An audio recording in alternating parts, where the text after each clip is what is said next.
大家好，我是郑一珍，欢迎收看《真心话大冒险》。当时陈时中都还没有跟我们说，我们6月会有200万剂的疫苗，8月会有1000万剂的疫苗。为什么他今天突然宣布这个时间点呢？我也觉得很猫腻。来跟大家脑补一下，昨天国台办朱凤莲说了这么一句话。大陆国台办发言人朱凤莲表示，生命至上，抗疫优先。所以呢，他说大陆现在对台湾疫情的状况啊，觉得十分担忧，感同身受，所以呢，愿意尽最大的努力协助台湾加强疫情的防控，北京愿意安排大陆疫苗，考虑派专家来台。教授如何来解读？今天陈时中马上要告诉大家了，有，我们有疫苗了，疫苗要来了。哦，那这两个我们先不做连结，我们光讲哦，很难不连结哎。我知道可以连结，我们待会儿谈。OK， 我们先讲中国大陆的 offer。OK， 就2个嘛，一个是专家来台分享经验。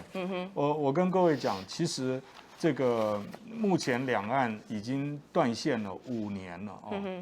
那么双方如果能够因为防疫的关系，能够有官方对等，然后重新接头，我觉得是一个机会啊。哦，这也是一个给小英破冰的机会，是一个机会。小英接不接呢？这个球要怎么样？中国大陆它其实我个人感觉啊，它中间还是有留了两点啊。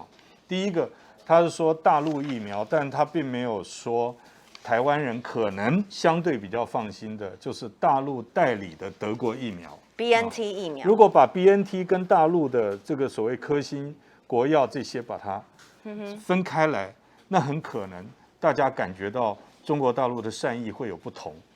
比如说，大陆明明知道台湾对于大陆内地产的这些疫苗信心并不是很足够，而这个不足够不是因为反中啊，不是因为反共啊，是因为科学数据那个还不够，那我们也没有机会看到那些科学的数据。如果中国大陆说台湾有台湾一定进来的程序，我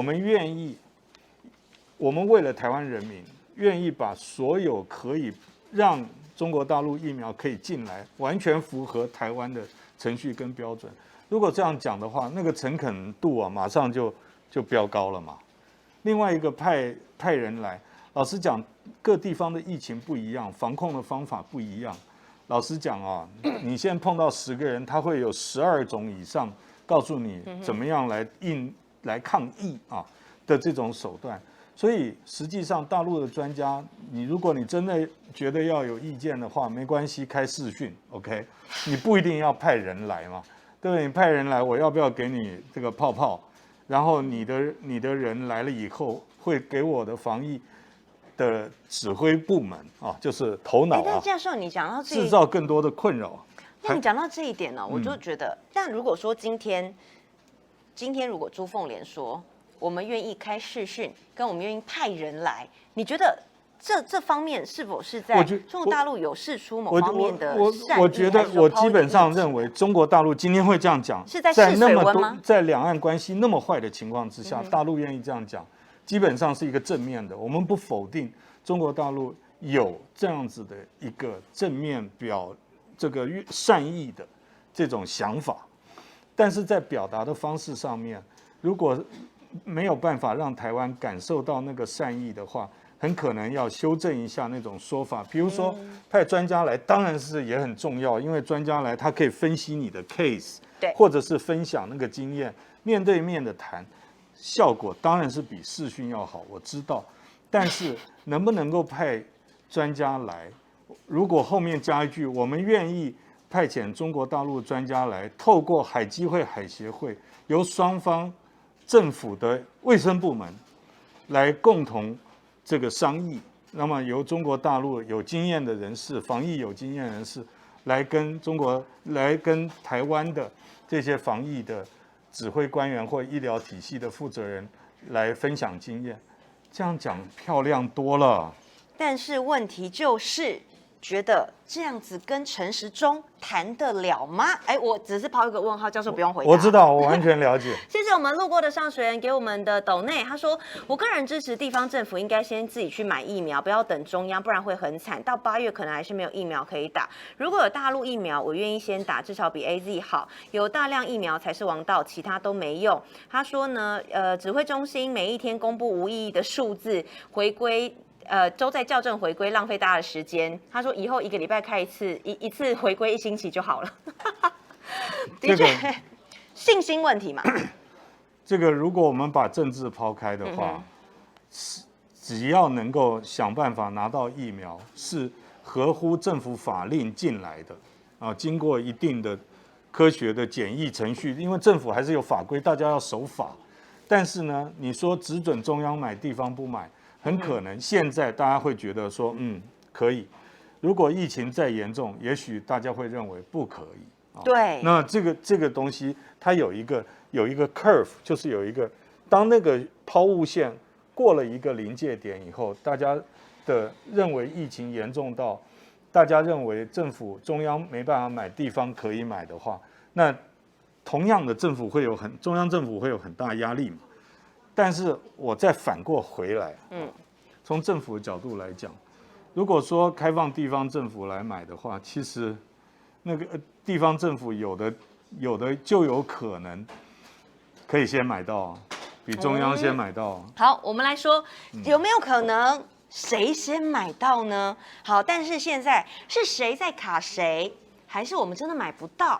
还是觉得人家真的这个善意不够，还是说真的没人来申请，大家都在放话？现在呢，上海复兴前几天抛出了这个议题，愿意对台提供 BNT 疫苗，但是呢，现在陈时中说，可是只闻楼梯响，不见人下来，觉得说，可是没有人来申请啊，甚至呢有一个传闻哦，就是说鸿海也愿意。好看能不能？他说，鸿海集团的确呢有相关企业有能力来进行疫苗的进口，但是这件事情能否进行，也是要指挥中心点头说了算。所以我觉得这已经是 BNT 疫苗，这算是第2次释出善意。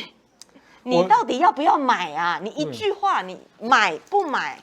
对啊，不让你买。我讲过，科学法规这些。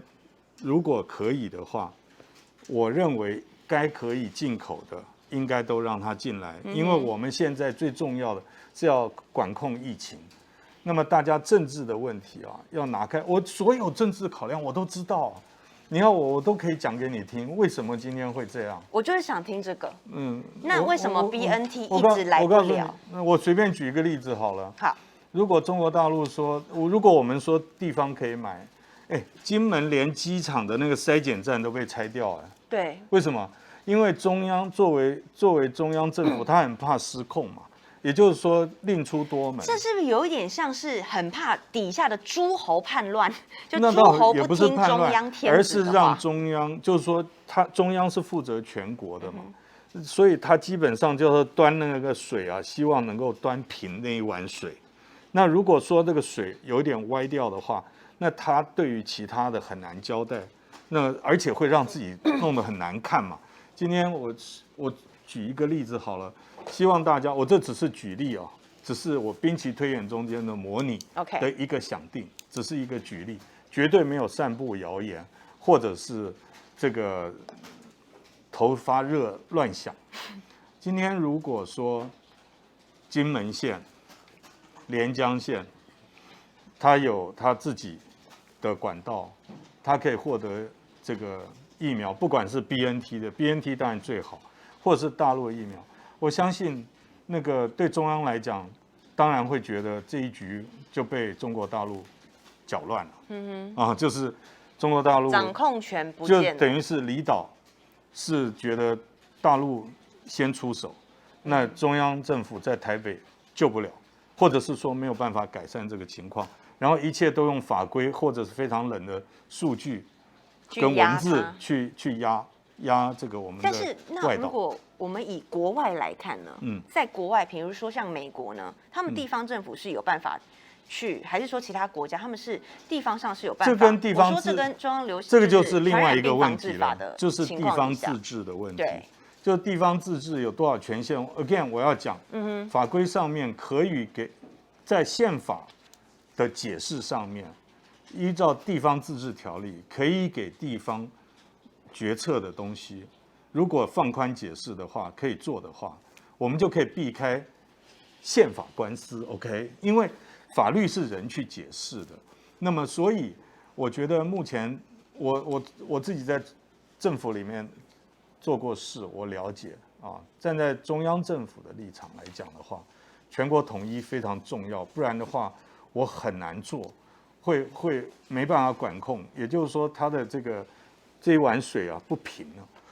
那么，但是我也知道，就是说，如果我开放给部分地方，也许地方首长他自己很有能力，或者说他跟某一些地方直接去洽谈，那当然会给台湾以外的地方用直接跟地方往来，然后把中央架空的这种实际上面可能产生的效应，它的几率是存在的嘛。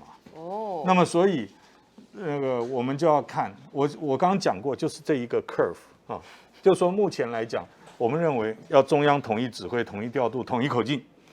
但是如果疫情啊到某一种失控，我们为什么要管控好疫情？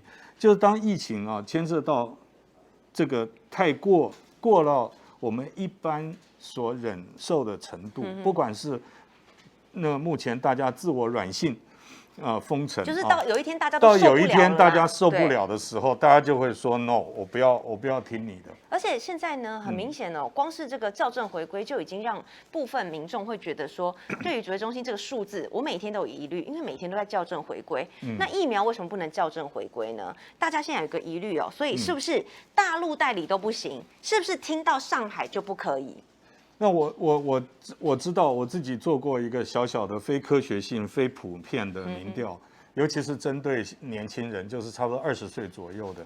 我自己做的这个调查来讲，教授是在自己的就是可能学校的，我答应学生我不讲，是在某一个哪一个群体里面的做的啊？对，因为这样子，我要保护他们。但是我做的我的感觉。就是接受度最低的是中国大陆自己产制的疫苗，然后再高一点的是中国大陆代理的德国疫苗，其实就是 BNT 了啊。